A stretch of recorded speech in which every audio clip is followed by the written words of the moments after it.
শুনছেন ডিজিটাল দুষ্টুমি audio story.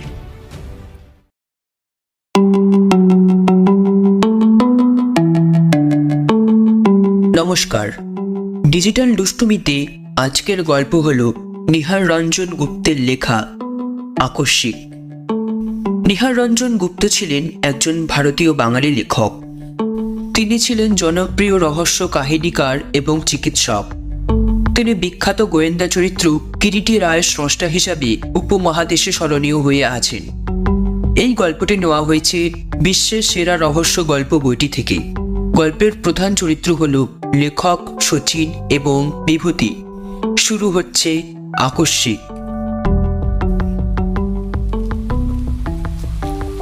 কথা হচ্ছিল আমাদের এক বন্ধু বিভূতিকে নিয়েই। প্রায় 10-12 দিন আমাদের আড্ডায় সে অনুপস্থিত, কোনো খবর পর্যন্ত নেই। অথচ দলের মধ্যে সেই বেশি আড্ডাবাজ। রোজকার মতো আমরা আমাদের ক্লাব ঘরে এসে সেদিনও সন্ধ্যায় জমায়েত হয়েছি এবং কখন যে আকাশ ভেঙে মুষলধারায় বৃষ্টি নেমেছে টেরও পাইনি। খেয়াল হলো রাত 9:30 নাগাদ। এবারে বাড়ি ফেরা দরকার। কিন্তু দরজা খুলতেই যে দৃশ্য চোখে পড়ল তাতে সঙ্গে সঙ্গে আবার দরজাটা তখনই বন্ধ করে দিতে হলো। ঝমঝম করে তখনও বৃষ্টি ঝরছে এবং বৃষ্টির ছাঁটের ঘন কুয়াশায় চারিদিক একাকার। সমস্ত গলিটা জলে ডুবে গিয়েছে।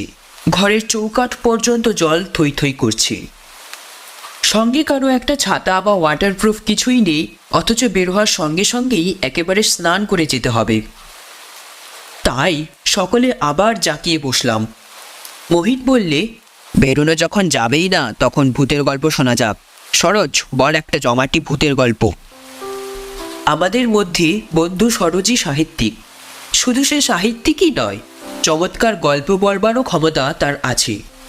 কিন্তু মোহিনীর প্রস্তাবে বাধা দিয়ে দিব্যেন্দু বলল, না, শচীনের কোনো নতুন ম্যাজিক দেখা যাক। আমি প্রস্তাবে এবার সাই দিলাম। সেই ভালো, শচীন শুরু কর। আমাদের দলের মধ্যে শচীন অ্যামেচার ম্যাজিশিয়ান না হলেও ম্যাজিকে সত্যিই তার বাহাদুরি ছিল। আশ্চর্য রকমের ম্যাজিক এক এক সময় আমাদের দেখিয়ে সে কতদিন তাক লাগিয়ে দিয়েছে। ঘরের এক কোণে একটা চেয়ারে বসে শচীন আপন মনে একটা সিগারেট টানছিল। আমার প্রস্তাবে সে বললে, ম্যাজিক দেখাবো তো জিনিসপত্র কোথায়? ঠাট্টা করে সরোজ বলল, জিনিসপত্র না হলে ম্যাজিক দেখাতে পারবি না, তবে কিসের ছাই তোর ম্যাজিক? ঠিক আছে, শুধু হাতেই দেখাবো। সকলে উৎসাহিত হয়ে উঠলাম। ঘরের আলোটা নিভিয়ে দে, শচীন বললে। আলোটা নিভিয়ে দিয়ে একটা ক্যান্ডেল জ্বালিয়ে টেবিলের ওপর রাখ। শচীনের কথা মতো তাই করা হলো। একটা মাত্র ক্যান্ডেলের আলো ঘরের মধ্যে অদ্ভুত আলো ছায়া সৃষ্টি করেছে। আলোর শিখার একটা ছায়া সেই আধো আলো আধো আধারে দেওয়ালের গায়ে কাঁপছে। বাইরে সমানে পড়ছে বৃষ্টি। শচীন তার পূর্বের আসনেই বসা। আমরা 12 জন ঘরের একদিকে গা ঘেঁষাঘেঁষি করে বসেছি। কিরে, কই শুরু কর তোর ম্যাজিক।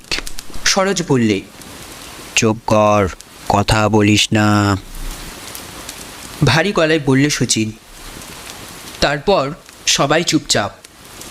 1 মিনিট, 2 মিনিট করে প্রায় 15 মিনিট কেটে গেল। সবাই অধৈর্য হয়ে উঠেছে। এমন সময় সরোজ আবার প্রশ্ন করলে, কিরে সচ্ছে, ঘুমানি নাকি বাবা? চুপ, দরজাটা খুলে দে, কে এসেছে দেখ, শচীন বললে। সত্যি জলের ছপ ছপ একটা শব্দ সকলেই আমরা শুনতে পেলাম। শব্দটা ক্রমে এগিয়ে এসে বন্ধ দরজার কাছেই থামল।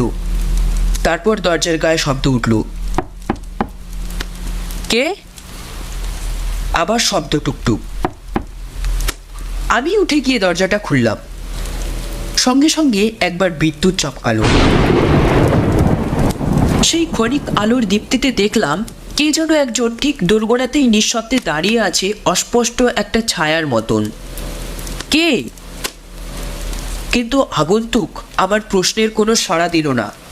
খানিকটা জমাট কুয়াশার মতোই যেন পাশ কাটিয়ে ঘরে গিয়ে ঢুকতেই আমি দরজাটা যেমন বন্ধ করেছি, সঙ্গে সঙ্গে দমকা হাওয়ায় ঘরের একটি মাত্র ক্যান্ডেলের আলোটি নির্বাপিত হলো।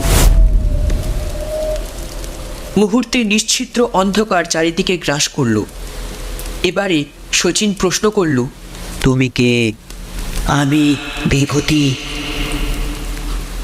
চাপা দীর্ঘশ্বাসের মতো স্বাভাবিক গলায় সাড়া এলো, বিভূতি? কে বিভূতি? বিভূতি চক্রবর্তী। হাত বাড়িয়ে দরজাটার ঠিক কাছেই দেওয়ালে আলোর সুইচটা টিপলাম। খট করে একটা শব্দ হলো মাত্র, কিন্তু ঘরের আলো জ্বলল না। আবার ঠিক সেই মুহূর্তেই মনে হলো কে যেন ঠিক আমার পাশে দাঁড়িয়ে একটা দীর্ঘশ্বাস ছাড়ল। নিজের অজ্ঞাতেই দু পা পিছিয়ে একেবারে দেওয়ালে ঘেঁষে দাঁড়ালাম। ভয়ে তখন আমার গলা পর্যন্ত যেন শুকিয়ে উঠেছে। হঠাৎ এমন সময় মনে পড়ল, বিভূতি বিভূতি চক্রবর্তী আমাদের বন্ধু। তবে সঙ্গে সঙ্গে যেন ভয়টা কেটে গেল। সহোৎসাহে বললাম, বিভূতি তুই? হ্যাঁ। সেই পূর্বের মতো চাপা কণ্ঠস্বর। মনে হলো বড় যেন কষ্ট হচ্ছে তার কথা বলতে। আরও মনে পড়ল, বিভূতি তো থাকে সেই ভবানীপুরে, প্রায় 10-12 দিন আড্ডায় আমাদের আসে না। সে এই প্রচণ্ড বর্ষের মুখর রাতে সেই ভবানীপুর থেকে এসেছে। একটু বিস্ময়ই লাগে। আমি এবারে প্রশ্ন করলাম, এই ঝড় জলের মধ্যে এত রাত্রে তুই, ব্যাপার কি বিভূতি? বিভূতি আমার প্রশ্নের কোনো জবাব না দিয়ে সুচিতকে সম্বোধন করে বললে, আমাকে তুই ডাকছিলি কেন?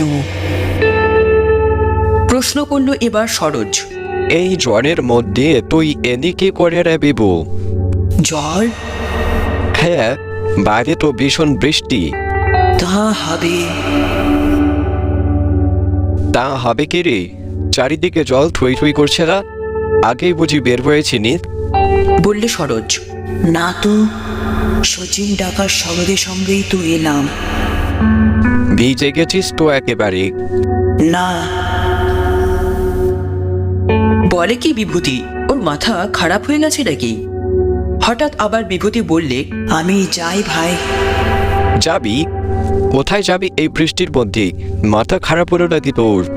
আমার বড় কষ্ট হচ্ছে রে, আমি আর ঘরের মধ্যে থাকতে পারছি না, আমি চললাম। বলবার সঙ্গে সঙ্গে দরজাটা যেন খুলে গেল, আর ঠিক সেই মুহূর্তে ঘরের আলোটা দপ করে জ্বলে উঠল। কিন্তু কোথায় বিভূতি? আমরা ঘরের মধ্যে হতভম্বের মতো দাঁড়িয়ে আছি। বিভূতি বিভূতি! আমি ছুটে দরজার বাইরে গেলাম। বৃষ্টি তখন থেমে গেছে। গলির মধ্যে জল অনেকটা কমে এসেছে। যতদূর দৃষ্টি যায় কাউকে দেখতে পেলাম না। কেবল জলের মধ্য দিয়ে কারো হেঁটে যাওয়ার ছপ ছপ শব্দ কানে ভেসে এলো। পরের দিন দুটো সংবাদ আমরা জানতে পারলাম। একটি সংবাদপত্রে প্রকাশিত হয়েছিল, গত রাত্রে 3 ঘন্টা ব্যাপী প্রচণ্ড বৃষ্টির মধ্যে শহরের শ্যামবাজার অঞ্চলের বিদ্যুৎ সরবরাহ মিনিট 20 জন্য বন্ধ হয়ে গিয়েছিল, রাত্রি 9:45 থেকে 10:05 পর্যন্ত।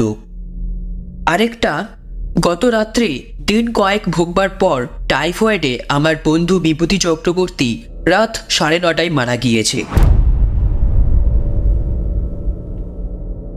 তারপর কতদিন কেটে গিয়েছে, কিন্তু সমস্ত ঘটনা আজও অস্পষ্ট হয়ে আছে। তবে স্বীকার করতে পারিনি যেমন ব্যাপারটার মধ্যে শচীনের কোনো ম্যাজিকের কেরামতি আছে, তেমনি এও স্বীকার করে নিতে মন চায়নি যে ব্যাপারটার মধ্যে কিছু ভৌতিক ব্যাপার আছে। তবে যা ঘটেছিল তা বর্ণে বর্ণে সত্যি।